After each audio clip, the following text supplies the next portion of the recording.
Welcome to World Championships. We are back with Day 2, the boot camp day. I'm your host, Lauren Barnett, for the week, and today has been absolutely incredible. We've had some of the industry's top professionals teaching our contestants the ins and outs of this crazy business. My camera crew and I had the chance to follow around the professionals to get some advice. Check out our first interview with Kenya Clay.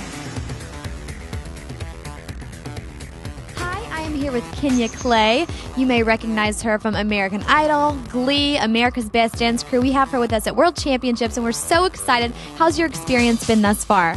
I'm really excited to come back. I had a lot of people actually come to the studio that I gave scholarships to, so it was cool to see people take the journey back over here to America to pursue their dreams and stuff. So I'm excited to see the new batch of kids that are here this year.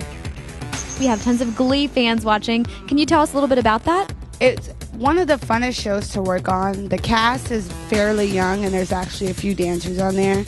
And they're so humbled by what's happened to their lives, because overnight their lives have kind of changed on something that they never thought would happen with this TV show.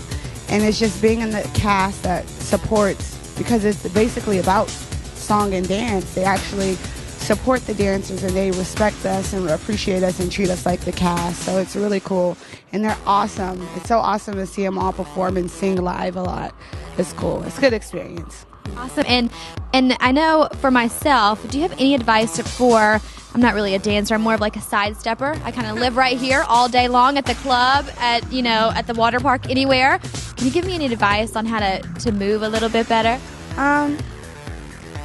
I just say play around with it whenever you can. Try to, explore it with different things and dance in your room, and the bigger and crazier, the better. Even if you feel crazy, it's usually a good thing. So if I'm acting like a fool and I'm acting crazy on the dance floor, I'm doing it right? Yes, absolutely. All right. Take tips, kids. Well, thank you so much. We're so honored to have you, and we can't wait to hear you in the boot camp. Yes, thank you so much. And then we had the privilege of meeting Walter Painter, a 3-time Emmy Award-winning choreographer. Hi, I'm here with Walter Painter. How are you, Walter? I'm well, thank you. Happy to be here.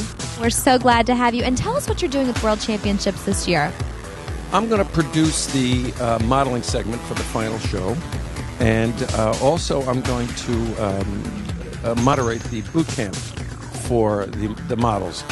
So that we brought in some very great experts, Renee Horsch and Darianne Arnold, who are very, very experienced in the modeling business and have a lot of hints and a lot of helpful professional ideas for these kids to learn. Very nice. And I know outside of World Championships, you're a director of choreography, and you've done a ton of award shows. Tell us about some of those. Well, I've done 4 Oscar shows. I've done 1 Broadway show called City of Angels, and I have been nominated 7 times for Outstanding Choreography in the Emmys, and I've won 3. Well, see, we have got a real professional right on our hands. Yeah. And Walter, I know that a lot of these kids were in the modeling room right now, and a lot of people watching are going to want to know some advice for models. What's the best advice you can give them? I think for modeling that it's important that you realize when you're starting out, professionals know this, that you're there to show the clothes. It's not a pageant. It's not Miss America. You're there to bring the designer's work to the marketplace, and you're there to demonstrate what that work is. That's the job. So you have to learn that job, and there's a lot that goes with it. And speaking of designers, I know for our final show you have an incredible designer lined up for the models to model her fashions, and I luckily get to wear one too. Now tell us a little bit about that designer. Mark Zanino. Mark Zanino came to be because of a gentleman by the name of Nolan Miller. Nolan Miller and Mark have been very close friends for a long time, and Nolan was Mark's mentor. So he now has his own shop, his own couture. He's done every major movie star you can think of, Angelina Jolie and Margaret Sophia Loren, you name it. There's a long list that I don't have at my command at the moment, but if you look him up on Zanino.com, you'll see everything I'm talking about. And his next victim, Lauren Barnett. Yes. Thank you so much, Walter. We can't wait to see what you do at the final show. We're so ecstatic to have you. Great. Thank you for that. Thank you. And as promised, we have an interview with the world's most famous vocal coach. And kids at home, when we at World Championships make a promise, we deliver. I have an interview with Seth Riggs, so you'll see, truly is a legend. And as promised, I'm here with Mr. Seth Riggs, the world's most noted voice coach. How are you doing? I'm doing very well. I'm not exactly noted. The oldest. He's being a little modest. And you know, Seth, I heard something that a handful of your students were nominated. How many was that exactly? Well, they have won about over 130 Grammys.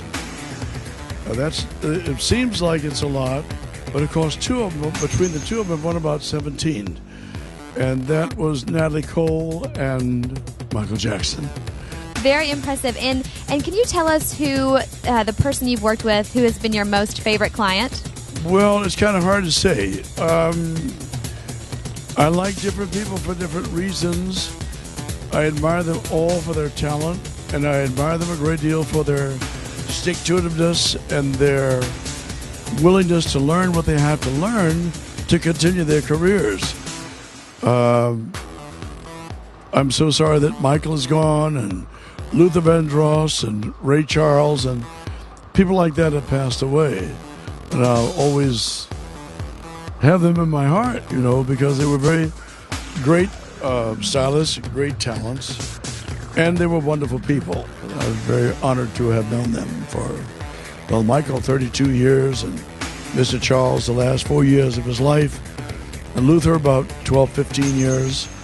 And to see that they're gone, and they gave such a beautiful account of themselves through their singing and their art form while they were here, and the rest of us enjoyed them so much, and now they're gone. But we have them on recording, so there is something of them left. That's right, gone but not forgotten. That's right. You got it. And for everyone who's watching, especially myself who cannot sing, do you have any tips for us, or anything that I can make people believe I can sing and make myself sound better? Well, number one, if you have a limited range, you probably put yourself in a key that's safe. Most singers have a problem going from their chest into their head voice. And so most people that don't study it have no idea about it. So they go to as far as they can go in one area of their voice, which is usually in the chest. And then everything above it is like nothing at all, or falsetto, see? So that's what I do, is to extend their ranges so that whatever they do, they can have more range with which to do it. And that's what I do. And I've done it for 54 years. And you've been darn good at it, that's for sure. A lot of people consider me successful. And I think that the reason that I've been successful is because of my failures. I've been down so many roads. I know what works and I know what doesn't work.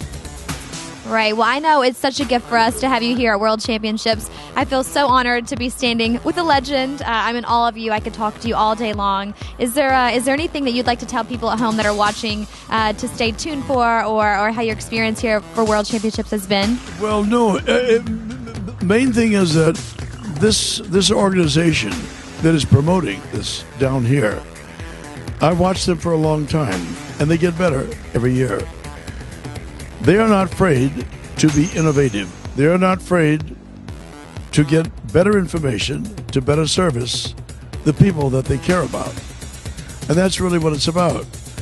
If you are teaching somebody something and those people are depending on it, a great many of them to earn a living, or hopefully to do that, you must be prepared to continue to learn how to serve them better. Otherwise, you're a fraud. As you can tell, day 2 was jam-packed for our contestants, but they were trained by the best, and they even have the t-shirts to prove it. Coming up tomorrow, we have the coveted opening ceremonies and the Parade of Nations. Now, which country will take home the award for Best Costume? Have to stay tuned tomorrow and find out.